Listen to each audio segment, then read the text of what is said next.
Hello दोस्तों, स्वागत है आप सभी का हमारे यूट्यूब चैनल में।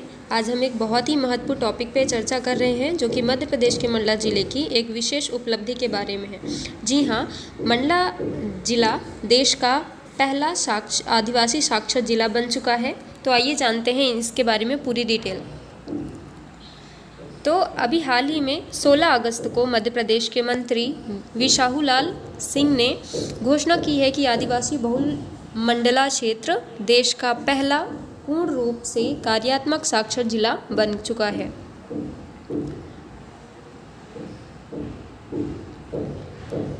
मंडला की जिलाधिकारी हर्षिका सिंह ने मंडला ज़िले की कलेक्टर हैं हर्षिका सिंह, इन्होंने इस उपलब्धि के बारे में बताया कि 2011 में एक सर्वेक्षण के अनुसार ज़िले की साक्षरता दर 68% थी, जबकि 2020 में जब सर्वे किया गया उस टाइम पे ज़िले में 2.25 लाख से अधिक लोग जो थे वो साक्षर नहीं थे, और इनमें से अधिकांश लोग जो वनों में निवास कर रहे होते हैं वो आदिवासी थे।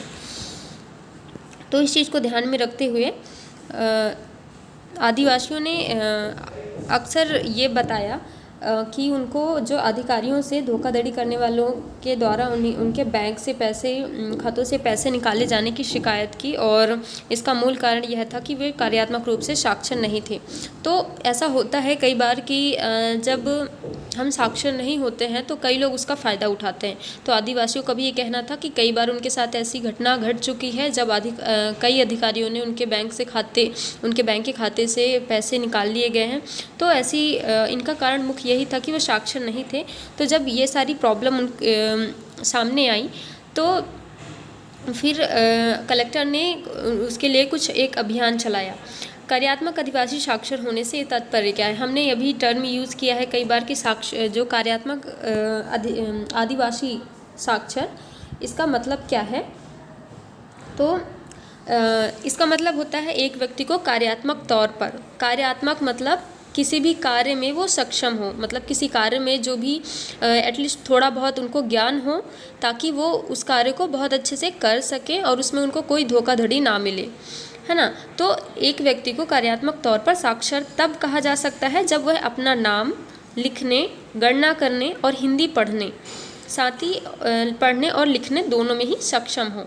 तो इसका मतलब ये है कि आप नॉर्मली जो डेली यूज़ में आप बहुत सारे कार्यात्मक चीज़ें करते हो उनमें आप थोड़ा बहुत उसका ज्ञान रखें और नॉर्मली अपना नाम लिख सकें, गिनती कर सकें, हिंदी पढ़ सकें और लिख सकें।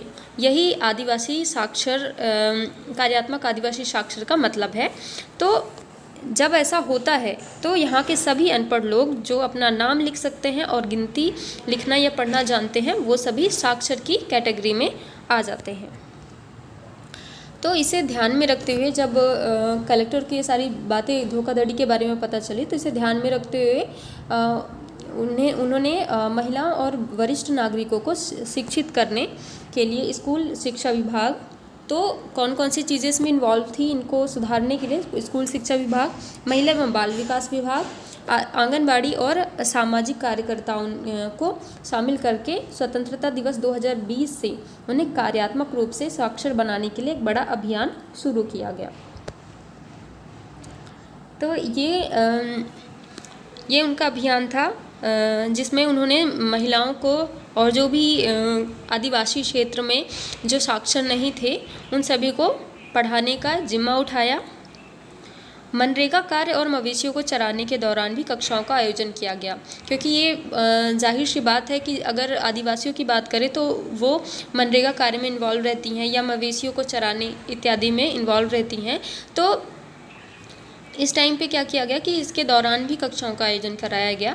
स्कूली बच्चे जो होते हैं उनको एक वॉलंटियर की तरह उनको काम दिया गया और जो भी घर के बुज़ुर्ग थे उनको पढ़ाने की जिम्मेदारी दी गई। अब जो ये इनका अभियान है उसका नाम क्या है? तो उसका नाम है निरक्षरता से आज़ादी। इसका उद्देश्य है कि सभी को कार्यात्मक रूप से साक्षर बनाना, यानी फंक्शनली लिटरेट बनाना।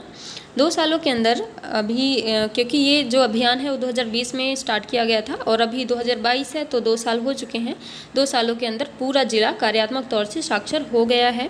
उन्होंने दावा किया कि लोग अपना नाम लिखने, गणना करने, गणना करने और पढ़ने में सक्षम है, जिससे मंडला इस उपलब्धि को हासिल करने वाला देश का पहला ज़िला बन चुका है। तो ये अपने आप में बहुत बड़ी उपलब्धि है। तो आई होप गाइस आप लोग को ये वीडियो पसंद आई होगी, समझ में आया होगा। और आप लोग को अगर ये वीडियो पसंद आती है तो प्लीज़ हमारे चैनल को लाइक एंड सब्सक्राइब ज़रूर करें। Thank you so much.